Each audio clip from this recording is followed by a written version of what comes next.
There's a quiet contradiction sitting at the center of U.S.-Cuba relations today, one that rarely makes headlines, yet says more about their unresolved tension than any speech or sanction. Every year, the United States sends Cuba a check for $4,185 for a piece of land it controls inside Cuban territory. And every year, Cuba refuses to cash it, not once in over 65 years. The money sits there, untouched, like a message no one is willing to answer. And yet, despite the rejection, despite decades of hostility, embargoes, political standoffs, and shifting global alliances, the United States is still there, operating Guantánamo Bay as if time never moved forward. That contradiction, a payment without acceptance, presence without permission, isn't just a historical anomaly. It's a living symbol of a relationship that was never truly resolved, only managed, postponed, and reshaped through new tensions that now feel more fragile than ever. Because what's happening between Washington and Havana today isn't just about the past.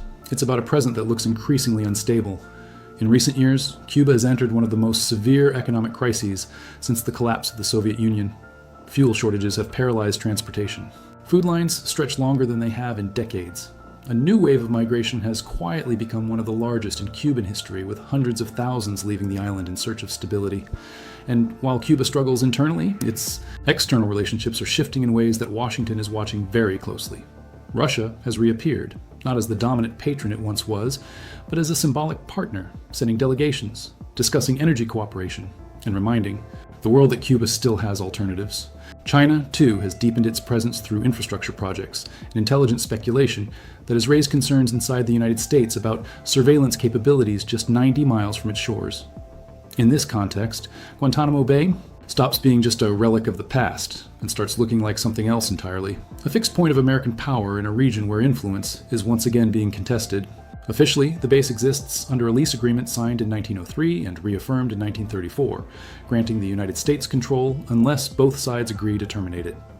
But after the Cuban Revolution in 1959, Fidel Castro's government rejected the legitimacy of that agreement, calling it an imposition born out of a time when Cuba had little real sovereignty.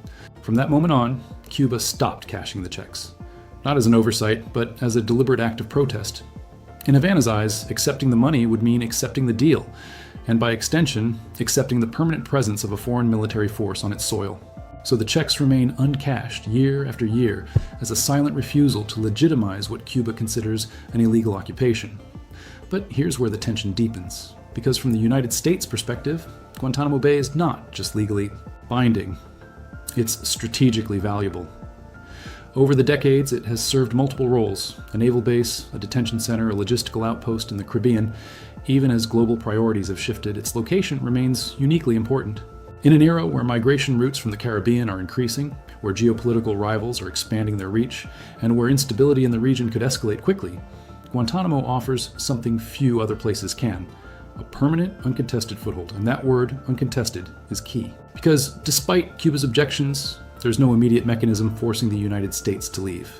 The agreement, controversial as it may be, still stands under international recognition, and without mutual consent, it doesn't simply expire.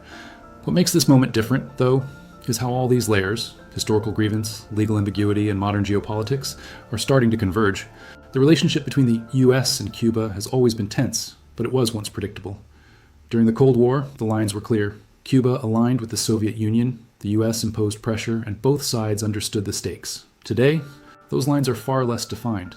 Cuba is no longer backed by a superpower in the same way, yet it is also no longer isolated.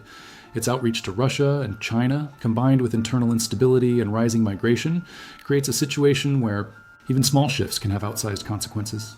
And for the United States, that uncertainty brings Guantanamo back into focus, not just as a base, but as leverage, as insurance, as presence. At the same time, for Cuba, the existence of the base remains a constant reminder of unfinished sovereignty. In moments of diplomatic tension, Guantanamo is often invoked not just as a policy issue, but as a symbol, a physical representation of the imbalance that has defined the relationship for over a century. And yet, despite this, the topic is rarely at the center of negotiations. Why?